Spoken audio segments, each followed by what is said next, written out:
جو بڑا مہربان نہایت. ایک اور حکایت بیان کرتے ہیں. وہ کہتے ہیں کہ ایک دفعہ مجنو چلا لیلا سے ملنے، اور اس کی سواری ایک اونٹنی تھی. لیلا سے ملنے چلا، اونٹنی ہے اس کی سواری. اس اونٹنی نے بچہ دیا تھا، تازہ تازہ اونٹنی کی ڈیلیوری ہوئی تھی. بچہ ہوا اور اس نے بچے کو ساتھ نہیں لیا، اس کو چھوڑا اور اونٹنی کو لے کے. تو مجنو بڑا مشتاق تھا، انتظار اس کو گوارا نہ تھی، وہ فوری لیلا کو تکنے دیکھنے کے لیے چل پڑا. اب مجنو اس اونٹنی کی جو نکیل، جو رسی تھی، وہ رسی پکڑ کے بیٹھا ہے.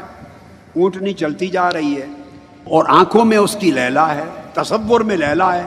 اور لیلا کی تصور کرتے کرتے جب مجنو پہ استغراق کا، جذب کا عالم طاری ہو جاتا، غنودگی سی کیفیت ہو جاتی، یا یوں کہیے کہ نیند کی کیفیت آ جاتی، جو بھی حالت، وہ جو نکیل تھی وہ رسی اس کے ہاتھ سے ڈھیلی ہو جاتی.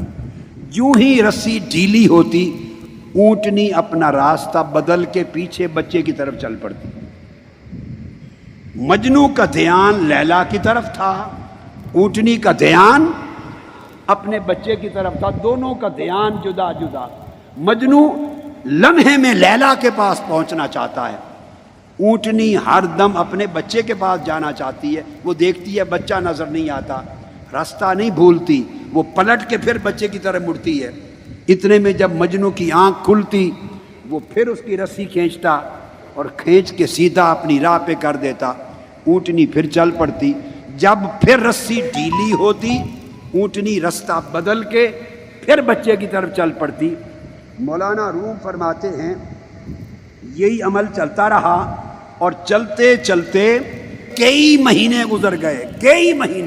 گزر گئے. مجنو جہاں سے چلا تھا وہیں صحرا میں رہا، وہ لیلا کی بستی میں نہیں پہنچ سکا.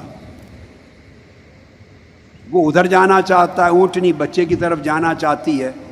یہ سارا بیان کر کے مولانا فرماتے ہیں کہ اس کی ایک منزل بھی طے نہ ہوئی، اسی کشمکش میں گزری میری زندگی کی راتیں. وہ کئی مہینے گزر گئے.